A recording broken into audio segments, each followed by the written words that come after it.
আল্লাহর সঙ্গে যে কথা বলেছিলেন মুসা আলাইহিস সালাম, আল্লাহ তাআলা মানব জাতির হিদায়াতের জন্য সর্বমোট 104টি কিতাব নাজিল করেছেন।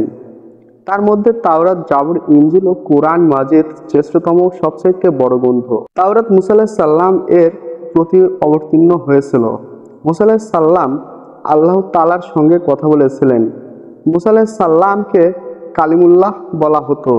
মূলত আল্লাহর সঙ্গে তার সরাসরি কথা হতো। মুসা আলাইহিস সালাম আল্লাহ তাআলার সঙ্গে কথা বলেছিলেন। মুসা আলাইহিস সালামকে কালিমুল্লাহ বলা হতো মূলত আল্লাহর সঙ্গে তার সরাসরি কথা বলার বিশেষ এই গুণের কারণে। আল্লাহ তাআলার সঙ্গে মুসা আলাইহিস সালামের কথা বলার প্রেক্ষাপটটি ছিল এরকম। হযরত মুসা আলাইহিস সালাম মাদিয়ান থেকে নিজ স্ত্রীকে নিয়ে নিজের মায়ের কাছে ফিরে যাচ্ছিলেন। তখন অন্ধকার রাত ছিল এবং তখন রাস্তাও অপরিচিত ছিল। এ সময় তার স্ত্রীর প্রসব ব্যথা ওঠে, তাই তখন আগুনের প্রয়োজন ছিল। এই বিপদের মুহূর্তে মুসা আলাইহিস সালাম হঠাৎ দূর থেকে আগুনের শিখা দেখতে পান। তখন তিনি পরিবারকে অর্থাৎ স্ত্রী, সন্তান এবং চাকরদেরকে বলেন, তোমরা এখানে অপেক্ষা করো, আমি আশা করি সেখান থেকে আগুন সংগ্রহ করব, অথবা কমসে কম সেখান থেকে পথের সন্ধান পাবো। এ সময় আল্লাহ তাআলার সঙ্গে তার কথা হয়। আল্লাহর সঙ্গে তার সরাসরি কথোপকথনের বিষয়ে পবিত্র কুরআনে এসেছে, আমি তাকে ডেকেছিলাম। মুসা আলাইহিস সালাম তো পাহাড়ের ডান দিক থেকে এবং অন্তরঙ্গ আলাপের তাকে নৈকট্য দান করেছিলেন। সূরা মারিয়ম আয়াত 52। আল্লাহর সঙ্গে মুসা আলাইহিস সালামের কথা বলার বিষয়টি পবিত্র কুরআনে সূরা তোহাতে বর্ণিত হয়েছে। আল্লাহ তাআলা মুসা আলাইহিস সালামকে যা বলেছিলেন, যখন সে আগুনের কাছে আসলো তখন তাকে আহ্বান করা হলো, হে মুসা, নিশ্চয়ই আমি তোমার রব, সুতরাং তোমার জুতা খুলে রেখে এসো। নিশ্চয়ই তুমি পবিত্র উপত্যকায় রয়েছো, আর আমি তোমাকে মনোনীত করেছি, সুতরাং যা ওহী রূপে পাঠানো হয়েছে তা মনোযোগ দিয়ে শোনো। নিশ্চয়ই আমি আল্লাহ, আমি ছাড়া কোনো মাবুদ নেই, আমি ছাড়া কোনো ইলাহ নেই, সুতরাং আমার ইবাদত করো এবং আমার শরণার্থে সালাত কায়েম করো। নিশ্চয়ই কিয়ামত আসবে, আমি তা গোপন রাখতে চাই যাতে প্রত্যেক স্বীয় প্রচেষ্টা সাধন অনুযায়ী প্রতিদান দেওয়া যায়।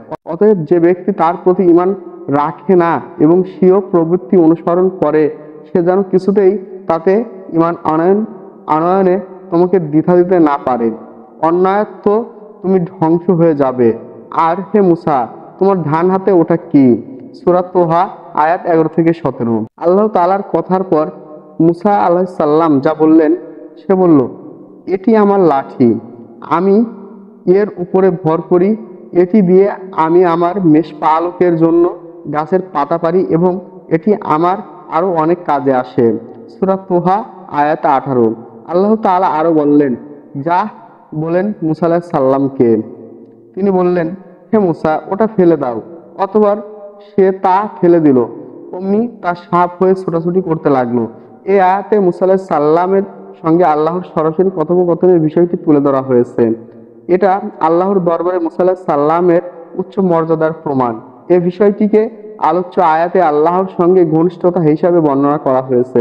তিনি বলেন, ওটা ধরো এবং ভয় করো না, আমি ওকে ওর পূর্বের অবস্থায় ফিরিয়ে দেব।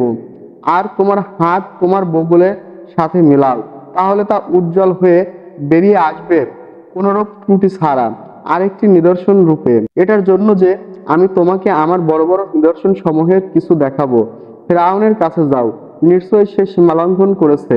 সূরা তোহা আয়াত 19-26। মুসা আলাইহিস সালামকে আল্লাহ তাআলা ফিরআউনের কাছে যাওয়ার নির্দেশ দেওয়ার পর তিনি যা বললেন, সে বলল, হে আমার রব, আমার বুক প্রশান্ত করে দিন এবং আমার কাজ সহজ করে দিন, আর আমার জিহ্বার জড়তা দূর করে দিন, যাতে তারা আমার কথা বুঝতে পারে। আর আমার পরিবার থেকে আমার জন্য একজন সহকারী নির্ধারণ করুন। আমার ভাই হারুনকে তার দ্বারা আমার শক্তি সুদূর করুন এবং তাকে আমার কাজে শরীক করুন, যাতে আমরা বেশি করে আপনার তসবিহ পাঠ করতে পারি এবং অধিক পরিমাণে আপনাকে স্মরণ করতে পারি। আপনি তো আমাদের সম্যক দ্রষ্টা। সূরা তোহা আয়াত 27-35।